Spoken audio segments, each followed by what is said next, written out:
সবুজে ঘেরা এক গ্রামের ধারে ছিল একটি পুরনো বন। সেই বনে থাকত এক ময়ূর, নাম তার নীলু। নীলুর পালক ছিল রঙিন, চোখ ধাঁধানো। সূর্যের আলো পড়লে তার লেজ যেন রংধনু হয়ে উঠত। নিজের সৌন্দর্য নিয়ে নীলুর গর্বের শেষ ছিল না। সে প্রায়ই বনের অন্য প্রাণীদের বলত, পৃথিবীতে তার মতো সুন্দর আর কেউ নেই। বনের পাখিরা নীলুকে দেখলেই থমকে যেত, তবে প্রশংসার চেয়ে তাদের মনে জন্মাত এক ধরনের দূরত্ব। নীলু কারো সঙ্গে মিশত না, কাউকে আপন ভাবত না। তার ধারণা ছিল, সৌন্দর্যই সবকিছু, আর যে সুন্দর নয় সে গুরুত্ব পাওয়ার যোগ্য নয়। একদিন বনে প্রবল বৃষ্টি নামল। আকাশ কালো মেঘে ঢেকে গেল, বাতাসে গাছ দুলতে লাগল। বৃষ্টির ফোঁটায় নীলুর পালক ভিজে ভারী হয়ে উঠল। লেজ মেলে ধরার শক্তিও রইল না।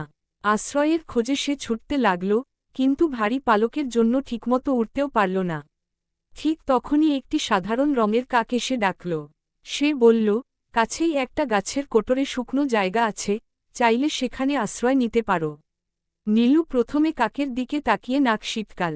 এতদিন সে এই কাককে তুচ্ছ করত, কিন্তু ঝড়ের তীরতায় তার অহংকার ভেঙে গেল। সে কাকের দেখানো পথে আশ্রয় নিল। ঝড় থামার পর কোটরের ভেতরে বসে নীলু লক্ষ্য করল, কাকটি কতটা বুদ্ধিমান আর যত্নশীল। সে শুধু নিজে বাঁচেনি, অন্যদেরও সাহায্য করেছে।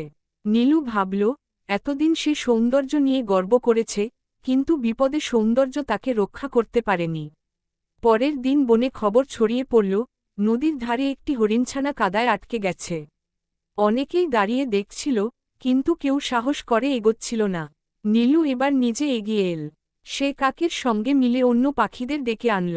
সবাই মিলে পরিকল্পনা করে ডালপালা এনে কাদার উপর পেতে দিল। ধীরে ধীরে হরিণছানাটি নিরাপদে উঠে এল। এই কাজে নীলুর নেতৃত্ব দেখে সবাই অবাক হল। আজ সে কারো সঙ্গে বড়াই করেনি, বরং সবার কথা শুনেছে। বনের প্রাণীরা বুঝতে পারল, নীলু বদলে গেছে। নীলুও অনুভব করল, একসঙ্গে কাজ করার আনন্দ কতটা গভীর। দিনগুলো কাটতে লাগল। নীলু এখন আর শুধু নিজের পালক মিলে ধরে প্রশংসা চায় না।